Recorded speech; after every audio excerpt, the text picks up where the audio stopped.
What's up, guys? I am back with another Powerbomb Podcast.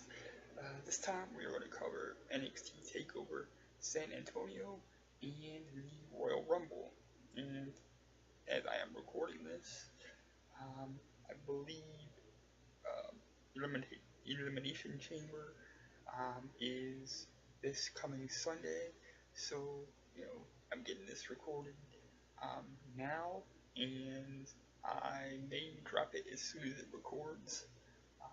Just so I'm not so far behind. Uh, I meant to get this out earlier, but time these days has been very, very scarce. Um, Sorry this is late, but better late than never, huh? With that said, we're going to start with TakeOver. And the first match on the TakeOver show was Ty Dillinger, Eric Young. I loved that Ty Dillinger has turned up his game in the last several months. I think that he will be a star upon his call up, and I will have a little bit more to say on Ty Dillinger later.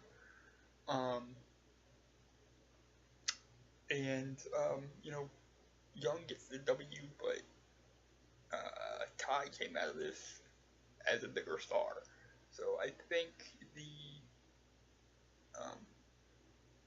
purpose of the match was served.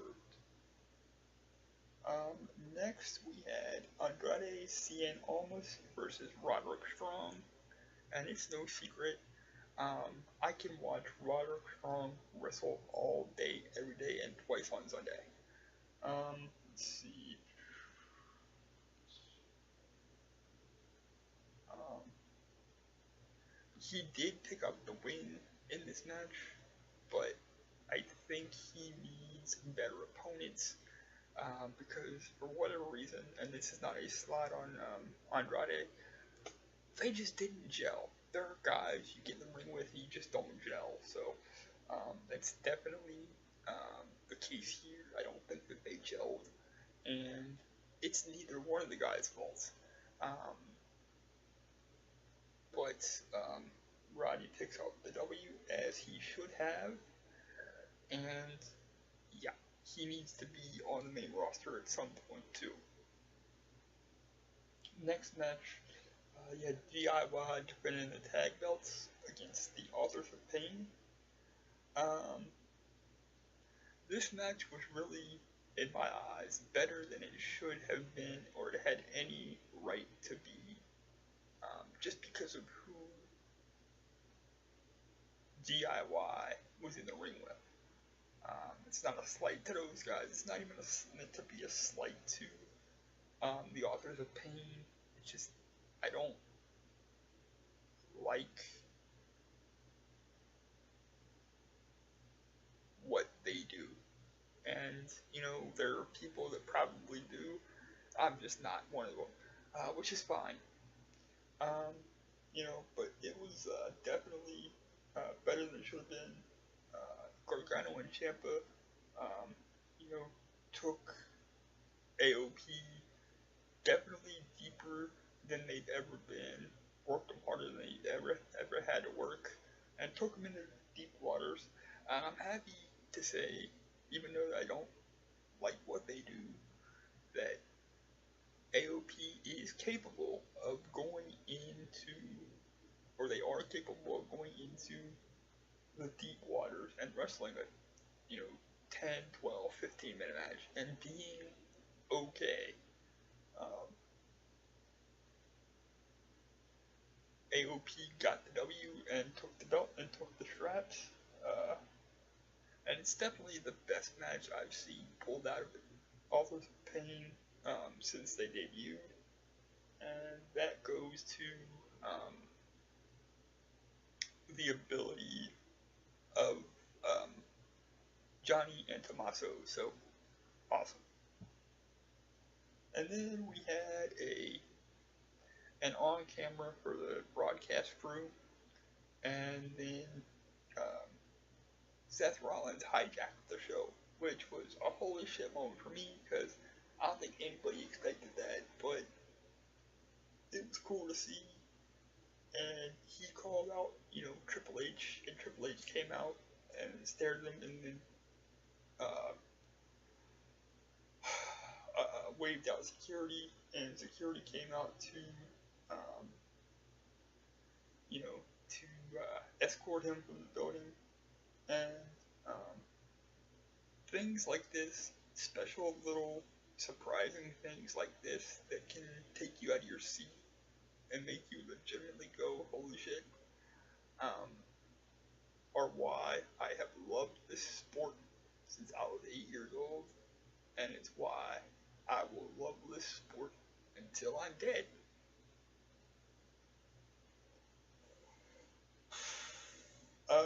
Next was the four-way for the NXT Women's title. We had Asuka, Nikki Cross, Peyton Royce, and Billie Kay. This match was okay. It wasn't all that, it wasn't anything to write home about, but it was okay. The spot, near the end of the match that saw, Peyton and Billie literally powerbomb Nikki Cross through the announce table, which, if you don't know, NXT sets up their announce table away from the ring, so it's not right there, was an awesome visual, because I've never seen, I believe, a woman powerbombed through a table mid-match. Now, I've seen it happen to valets and stuff, not in-match, not mid-match, but I don't think I've ever seen a, woman driven through a table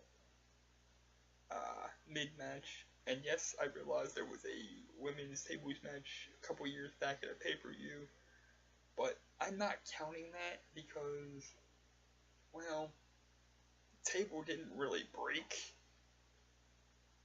It's kind of cracked, but Asuka gets the win, and that spot was cool. The Billie and Peyton dynamic, of working together, and brought a new element to the match. I was kind of thinking they might turn on each other at some point because of it being a title match, but they never did. So that kind of brought a dynamic I haven't seen before. So that's awesome. Asuka wins, but really the match wasn't that much to write home about. And as for what's next for Asuka, bring on Ember Moon. And last we had the Bobby Roode Shinsuke Nakamura match for the NXT title. Roode's entrance, I feel like I say this every single time he's on a big show. Roode's entrance is just something to behold. He outdoes himself every time, and that is awesome to see. He had no less than 8 girls in evening gowns with him, and he is today's version of the 80s Ric Flair. Tell me I'm wrong if you've seen it. Let's see. Rude wins, definitely, as we all know, after an injury angle with Shinsuke. It was an awesome match at that point. I think the injury angle kind of took a little bit away from the match because it stalled the momentum that they had. And, that's just bad when you have a match that's going as well as it's going, and it's got all this momentum, and then you all of a sudden just shoot an injury angle um, that totally stops the momentum of the match, and you know, just ugh. Congratulations to Bobby Roode. I'm glad he won. I just wish that they wouldn't have shot that angle because the angle took away from it. Let's see. Alright, final thoughts on TakeOver. Pretty good show. Thought Dillinger had a breakout performance and was the stars. You know, big ups to the authors of pain for proving that they can go into the deep waters and survive. And really, big ups to everybody on the show because it seems like for takeovers, everybody steps up, and that's an awesome thing to see. Alright, now we have the Royal Rumble, the pay-per-view itself. Now they did a 30 facts for 30 years on the Rumble, which I love that. Thought it was a nice touch, and you know, nice way to celebrate the 30th Royal Rumble. Let's see, the 6-woman tag I didn't see, because I was actually called out for dinner, so I went to eat dinner, and I ate army style, that way I didn't miss too much, but I didn't see the 6-woman tag, but I did get back just in time to see Naomi get the W for her team, after pinning Alexa. So, and then next match on the pre-show, we had the Raw tag titles. Sheamus and Cesaro defending against Gallows and Anderson. And let's see. I love the 2-ref stipulation, because it's not really a stipulation you see enacted too much. And so I thought it was a nice little step, and definitely one I think should be enacted more for tag matches, because, you know, it's hard for one dude to watch 4 guys. Let's see.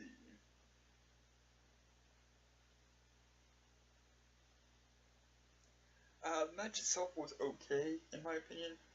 I saw the outcome coming. This match, though, I swear to God, it could have been a lot more than it was, if not for the timing constraints that they had. Because these 4, the chemistry between them is just off the charts, and they could blow the roof off the place if they had, say, a Mania match, where they had more time, they could blow the roof off. In this case, it was because of timing constraints, and the club wins it, and becomes the new tag champs.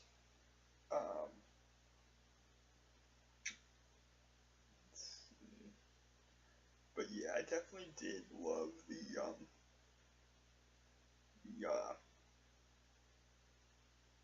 2 reps there. That's one you don't see every day.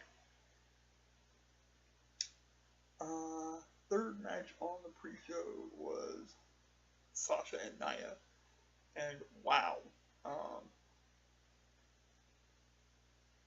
you want to talk about Squash Town? This was an old Jim Crockett / WCW or Jim Crockett / Georgia Championship Wrestling Squash Town. Nia just ran through her like she was nothing. Can we get her to possibly do that to Eva at some point? You think? Nia wins, Squash Town, whatever.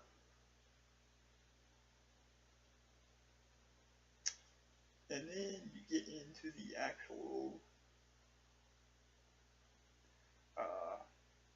pay-per-view of the Rumble. First match was Bayley and Charlotte to open the show for the Raw Women's title. Don't think this is as good as the matches they had in NXT. But I can't wait for the blow up to this feud at Mania.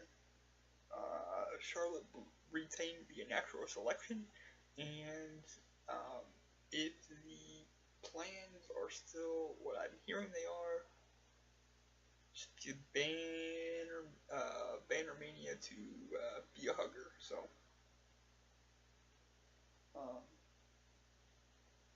and that natural selection, by the way, was on the apron, and legit probably knocked her out. Because if you don't know, the hardest part of the ring is that apron, because the apron is where they put all the steel supports, not the posts, the steel support beams for the ring are basically where the apron is. So to take a natural selection, or in Kevin Owens' case, a powerbomb on the apron of the ring is not an easy move to take, and can probably legit knock you out. I think that's what happened here.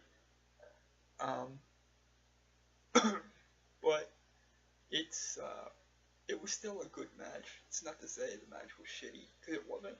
Just not as good as other matches in the series of matches they've had, both here and in NXT. Let's see. Checking this off so I don't fucking. Alright, next you saw Owens and Reigns for the Universal title with Jericho in the Shark Cage.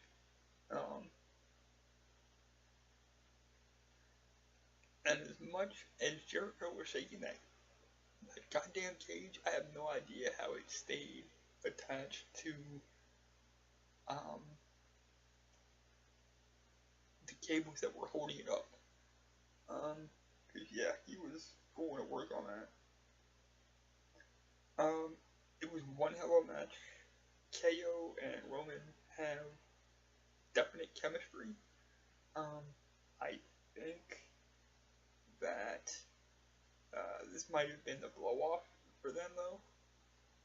I think Roman's probably headed off in another direction, and I know that KO is definitely headed off in another direction.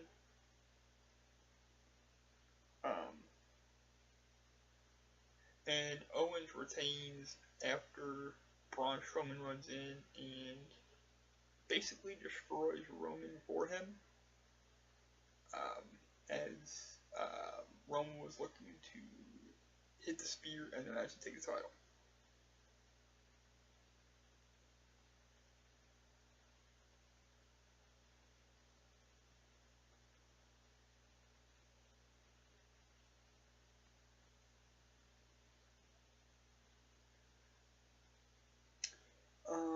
Next you had the Rich Swann Neville match for the Cruiserweight title. I personally love the aggressive side of Neville that's come out since his comeback.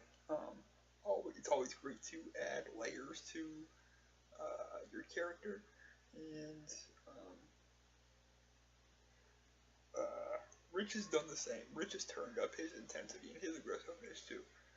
Again, it's always great to add layers to your character and bring out sides of you that nobody knows you had.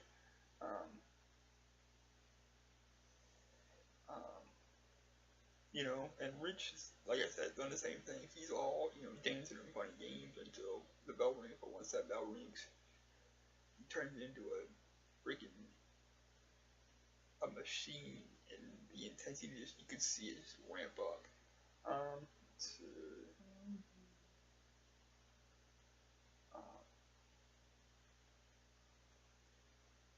Neville wins by submission, um, but I just love the intensity of the match between these two, and I hope to see a few more matches between them, whether it be for the title or not.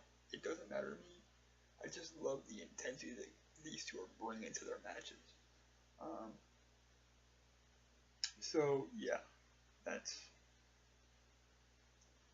Next we have the Cena Styles match for the WWE title, and anybody in their right mind that says to me that John Cena has no idea how to work and can't work, and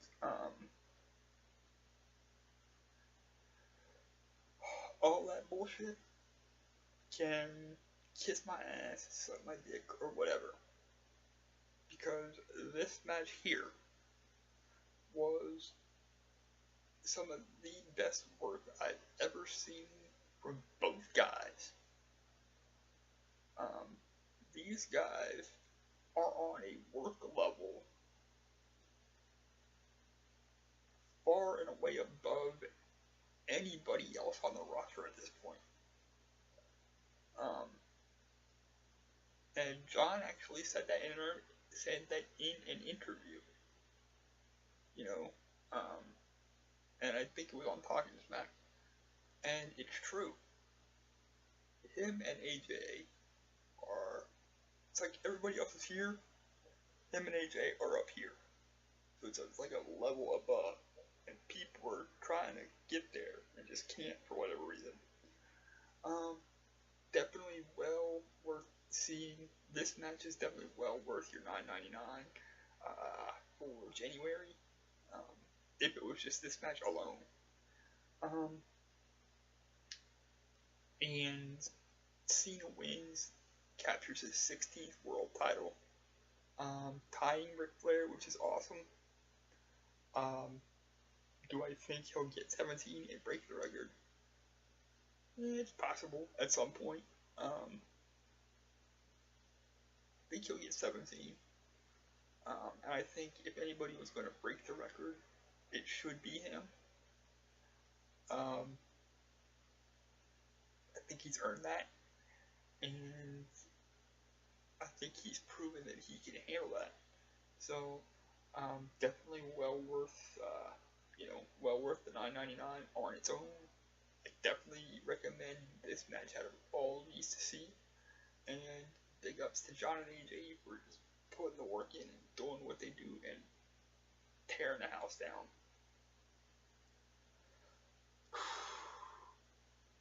Next, and most importantly not least, is the Rumble match itself. Now, I'm not going to go through the entire match, just because it's fucking long and there's a lot of notes to freaking go through about that.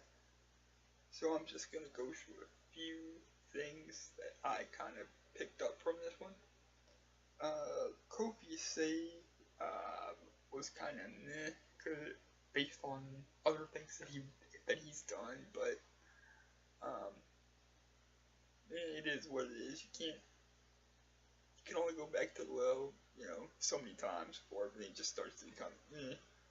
Let's see. Lesnar is officially Goldberg's bitch because Lesnar gets in. Then Goldberg comes out. Goldberg spears him and throws him out. Lesnar is officially Goldberg's bitch. Let's see. I think it's gonna end up being Taker and Roman at Mania, and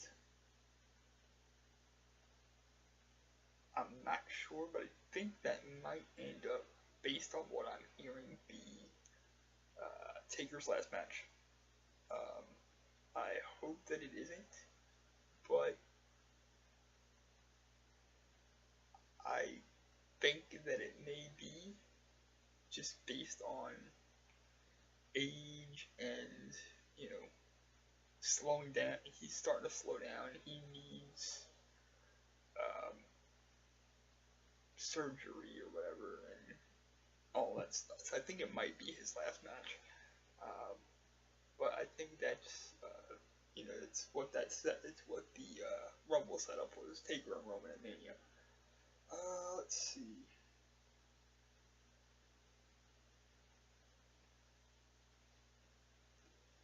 Orton wins it. I really wasn't expecting the Orton win. I thought it would have been Bray or Roman, but it was Orton that took the win and has the shot at Mania. Nice surprise. I didn't think he'd win, but it was a nice surprise. Let's see. Overall thoughts. I thought it was a good show. There were some surprising things, some not so surprising things. Everybody worked hard. I'm just glad that Ty Dillinger from NXT got a spot in the Rumble. He came in at number 10, which was awesome to see because he claimed himself the perfect 10, and it was just awesome. I love Ty Dillinger. He'll be a star at some point. I think he needs a few more months down in NXT to figure out the whole fiery babyface thing.